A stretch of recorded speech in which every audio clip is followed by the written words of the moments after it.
आप डुप्लीकेट चाबी बनाने के चक्कर में मत पड़ो, क्योंकि क्या होता है, अगर आपकी एक चाबी खो गई और उसके बाद आपकी गाड़ी कहीं चोरी हो जाती है। हेलो एवरीवन, तो आज हम इस वीडियो में बात करेंगे कार इंश्योरेंस रिलेटेड इन्फॉर्मेशन की। फॉर एग्जांपल, हमें कौन से टाइप का इंश्योरेंस लेना चाहिए एंड उसमें क्या क्या एड ऑन्स होने चाहिए। तो वीडियो को लास्ट तक देखना ताकि आप कार इंश्योरेंस रिलेटेड कोई भी इन्फॉर्मेशन मिस ना करें। एंड अगर इस चैनल पे आप नए हो तो सब्सक्राइब कर दो। तो चलिए वीडियो को शुरू करते हैं।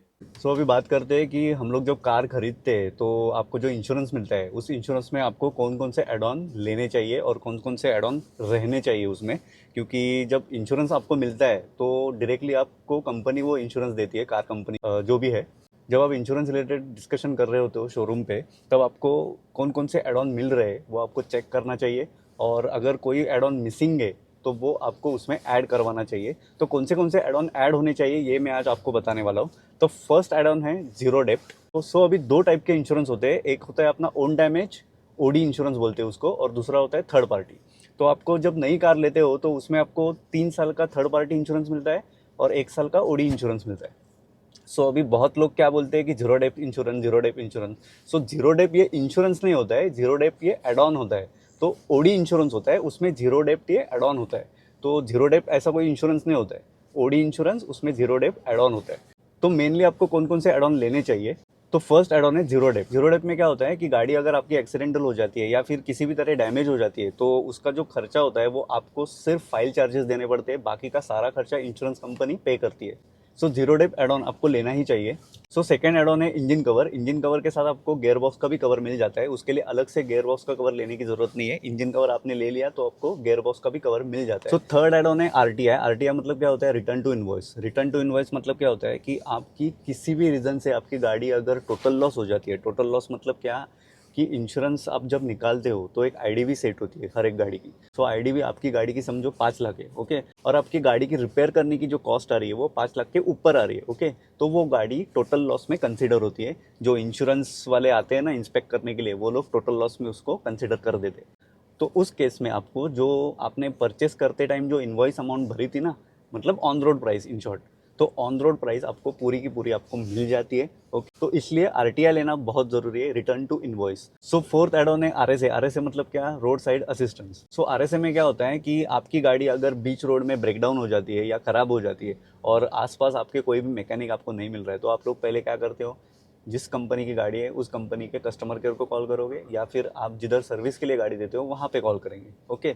वो लोग क्या करेंगे, नियरेस्ट आपके जो सर्विस सेंटर है वहाँ कॉल करके आपको टोइंग वैन भेजेंगे ताकि आपकी गाड़ी टो हो सके और नियरेस्ट सर्विस सेंटर पे पहुँच सके रिपेयर के लिए, ओके।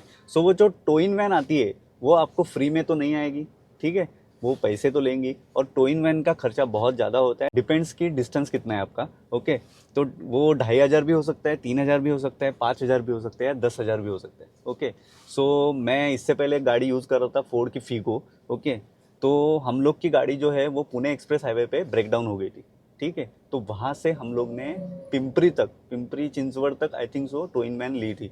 तो उस टाइम पे 3,500 रुपये वो लोग ने हमसे लिए थे, ठीक है। तो वो डिपेंड होता है कि डिस्टेंस कितना है आपका, डिस्टेंस ज़्यादा रहेगा तो ज़्यादा पैसे लेंगे। तो वो जो कॉस्ट होता है ना वो आपको इंश्योरेंस कवर में कवर हो जाता है, ठीक है। इसलिए आरएसए कवर लेना ही चाहिए आपको, ओके। तो अभी तक कौन से एड ऑन कवर हुए अपने, पहला तो जीरो डेप्ट हो गया, उसके बाद इंजन कवर हो गया, उसके बाद आरटीआई हो गया, और अभी क्या हो गया, आरएसए हो गया, रोड साइड असिस्टेंस। पांचवा एड ऑन है की प्रोटेक्शन। की प्रोटेक्शन में क्या होता है कि अगर आपकी की खराब हो जाती है या खो जाती है या मिसप्लेस हो जाती है तो उस केस में आपको इंश्योरेंस कंपनी नई की के लिए कवर देती है। समझो न्यू चाबी जो है वो समझो आती है 10,000 की, तो वो आपको नहीं देने पड़ेंगे, इंश्योरेंस में वो कवर हो जाएंगे, ओके, ठीक है। तो बीच में मैंने एक रील पोस्ट किया था मेरे यूट्यूब चैनल पे। उसमें मैंने बोला था कि आपकी अगर कोई भी चाबी खो जाती है, मतलब दो में से एक भी चाबी अगर खो जाती है तो आप डुप्लीकेट मत बनवाओ, उसकी एक एफआईआर करो और वो एफआईआर कॉपी इंश्योरेंस कंपनी को प्रोवाइड करो और उनको बोलो कि मेरी चाबी खो गई है, और आप कार कंपनी को बोल के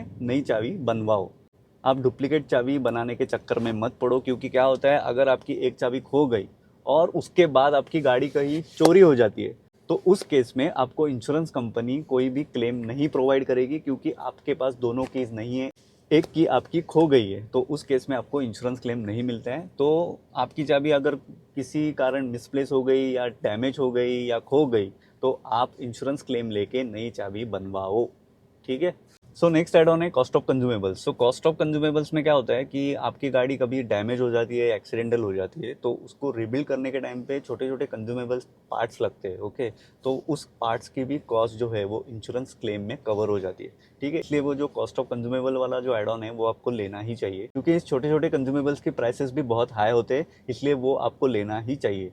ठीक है, सो अभी जो मैंने एड ऑन्स बताए उनमें से कोई भी एड ऑन आपको मिस नहीं करना है। तो बहुत बार क्या होता है कि हम लोग डीलर को बोलते हैं कि और थोड़ा डिस्काउंट दे दो गाड़ी में। ओके, सो उस केस में डीलर क्या करता है, डीलर गाड़ी पे तो डिस्काउंट देता नहीं, उसके मार्जिन पे डिस्काउंट देता है। ओके, तो पहले ही आपको अगर उसने उसके मार्जिन पे डिस्काउंट दे दिया है, ठीक है, वो डिस्काउंट देने के बाद भी अगर आप और डिस्काउंट मांग रहे हो उससे, उसमें एक दो एड ऑन कम कर देते हैं।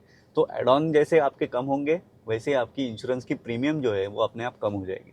ठीक, लेकिन उस टाइम पे आपको चेक करना है कि इंश्योरेंस में आपको क्या क्या एड ऑन मिल रहे हैं, स्पेसिफिकली आपको चेक करना है। अगर उसमें कोई एड ऑन मिस है तो उस केस में आपको वो एड ऑन ऐड करके लेना चाहिए। ठीक है, डीलर से बोल के डीलर को बोलना है कि ये एड ऑन आपने कट किए, ये मुझे ऐड करके चाहिए। सो ये आपको देखना ही है कि कंपनी आपको कौन कौन से एड ऑन दे रही है, उसमें से कोई मिस तो नहीं है आपको जो चाहिए एड ऑन। ठीक है, सो ये जो 6 एड ऑन के बारे में अभी जो मैंने आपको बताया वो 6 एड ऑन आपको लेने ही चाहिए। जब भी आप पॉलिसी लेते हो, आप रिन्यू भी करवाओ या फिर फर्स्ट टाइम पॉलिसी हो आपकी, आपको ये 6 एड ऑन लेने ही चाहिए। उसके आगे और एक आता है टायर कवर। ओके, सो टायर कवर आप लो या ना लो उससे कुछ फर्क नहीं पड़ता है। बहुत लोग लेते भी है, कंपनी देती भी है, टायर कवर का जो एड ऑन होती है वो देती है। लेकिन अभी जब मैंने मेरे गाड़ी का जब इंश्योरेंस मैंने रिन्यू करवाया ना, तो मैंने टायर कवर लिया नहीं, क्योंकि टायर कवर का क्लेम मुझे नहीं लगता कभी मिलता है। क्योंकि अगर समझो टायर फट गया आपका, ठीक है, और आपने इंश्योरेंस क्लेम के लिए अप्लाई कर दिया, ठीक है, तो वो लोग क्या बोलेंगे, आपने टायर प्रेशर कम रखा था या ज़्यादा रखा था, ऐसे चीज़ें बोलेंगे। और आपके पास कोई प्रूफ नहीं रहता है जब आपका टायर जब फटा था तब आपके गाड़ी के टायर में कितना प्रेशर था। ठीक है, आपके पास कोई प्रूफ नहीं रहता है, तो उस पर आप झगड़ा नहीं कर सकते हो। उसके बजाय आप जो टायर कवर का जो एड ऑन है वो लो ही मत। मैंने तो लिया नहीं है, बट आपको अगर फिर भी लेना है तो आप ले सकते हो। तो ये जो 6 एड ऑन्स मैंने आपको बताया वो आपको लेने ही चाहिए। बाकी वीडियो अच्छी लगी हो, इन्फॉर्मेटिव लगी हो तो लाइक कर दो, अपने दोस्तों के साथ शेयर कर दो, और चैनल पे अगर नए हो तो सब्सक्राइब कर दो। मिलते हैं नेक्स्ट वीडियो में, तब तक के लिए गुड बाय।